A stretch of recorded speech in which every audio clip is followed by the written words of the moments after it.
উমর ফারুক রাদিয়াল্লাহু তাআলা আনহুর সময়ে একজন অগ্নি উপাসক ছিল, তার নাম আবু লুলু আল মাজুসি। উনি মুগীরা ইবনে শুবা রাদিয়াল্লাহু তাআলা আনহু নামে এক সাহাবীর দাস ছিলেন, মুকাতাব দাস। কন্ট্রাক্ট ছিল যে এত টাকা দিলে তাকে আজাদ করা হবে। তো এই অগ্নি উপাসক মাজুসি এসে উমর ফারুককে বলে, খলিফাতুল মুসলিমিন, আমার মালিক সাহাবী মুগীরা আমার কাছে প্রতিদিন অনেক টাকা চার্জ করে। উনি বললেন, তাই নাকি? কত চার্জ করে? বলে যে এত চার্জ করে।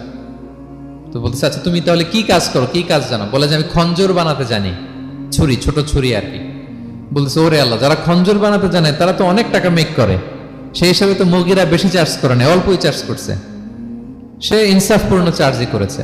কিন্তু এই আবু লুলু আল মাজুসির এই কথাটা পছন্দ হয় না, সে রাগান্বিত হয়ে গেল, হয়ে বলে, ওমর, সবার ক্ষেত্রে তুমি নরম আর আমাকে তুমি কঠিন নিয়ম শেখাও না, দাঁড়াও তোমাকে আমি দেখাচ্ছি। মনে মনে বলতেছে এটা। রেগে মেগে সে বাড়িতে এসে আজকে একটা খঞ্জর বানাইছে, দুই মুখ খঞ্জর, ওয়া মাকবাদাতুহু ফি ওয়াসাতি, এটার হ্যান্ডেলটা মিডলে, এদিকেও মাথা এদিকেও মাথা, এটা ধার করে প্রতিদিন 20 মাখায় এটাতে। আর মনে মনে বলে, ওমর দাঁড়াও তোমাকে আজকে আমি দেখাবো। তো ওমর ফারুককে আল্লাহ তাআলা স্বপ্নে দেখিয়েছেন যে একটা লাল মোরগ ওনাকে 3টা ঠোকর মেরেছে। উনি সাহাবাদের কাছে বলেছেন যে আমি স্বপ্নে দেখেছি একটা লাল মোরগ আমাকে 3টা ঠোকর মেরেছে। তো সে খঞ্জরকে ধার দিয়ে একদিন ফজরের নামাজে, ওয়াকানু ইউসাল্লুনা বিগালাস, ওনারা খুব অন্ধকার থাকতে ফজরের নামাজ পড়তো।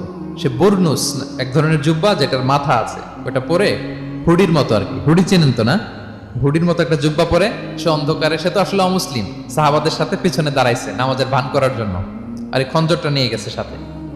ওমর ফারুক ফজরের সালাত শুরু করলেন, প্রথম রাকাত শেষ করলেন, দ্বিতীয় রাকাতের জন্য যখন দাঁড়াইছেন তখনই সে প্ল্যান মাফিক খঞ্জর বের করে ওমর ফারুকের পেটের মধ্যে 3বার স্টেবিং করলেন, আঘাত করলেন। করার সাথে সাথে ওমর ফারুক উল্টে পড়ে গেলেন আর বললেন, খাতালানি আল কালব, কোন এক কুকুর আমাকে আঘাত করেছে।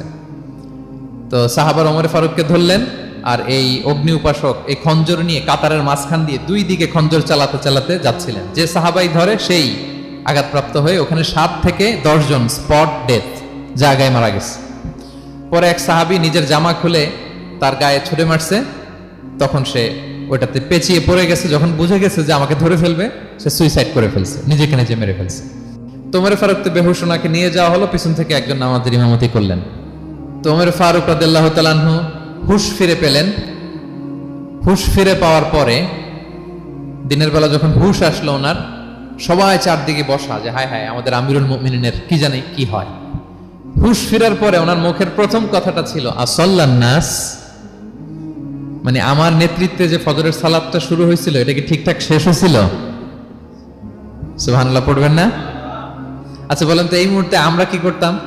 ওনাকে যে স্টেবিং করছে, চিকিৎসক এসে দুধ দেয়, দুধ পেট দিয়ে বেরিয়ে যায়, নাবিজ দেয়, নাবিজ বের হয়ে যায়, মানে উনি ইন্তেকাল করবেন, এটা বোঝাই যাচ্ছে। এমন কঠিন পরিস্থিতিতে আমরা যদি হসপিটালে হুঁশ ফিরে পেতাম, আমরা কি বলতাম বলেন দেখি? কে কি বলতেন? কে মারছে, আমারে বাঁচানো যায় কিনা, মাউন্ট এলিজাবেথে নিয়ে চলো, সিঙ্গাপুরে অথবা বামরুন গ্রেডে নিয়ে চলো, আমেরিকাতে নিয়ে চলো, অথবা আমার তো ওখানে ব্যাংক ব্যালেন্স আছে, আমি তো মরে যাবো, আমার ছেলেগুলার কি হবে, হ্যাঁ আমার মেয়েগুলার কে দেখবে, এগুলো ছিল আমাদের কনসার্ন। তো ওমর ফারুক জানতেছেন যে উনি পৃথিবী থেকে বিদায় নিচ্ছেন, একটু হুঁশ ফিরে পাইছেন। হুঁশ ফিরে পাওয়ার পরে প্রথম কথাটা ছিল আসাল্লান নাস, লোকেরা কি নামাজ পড়েছিল?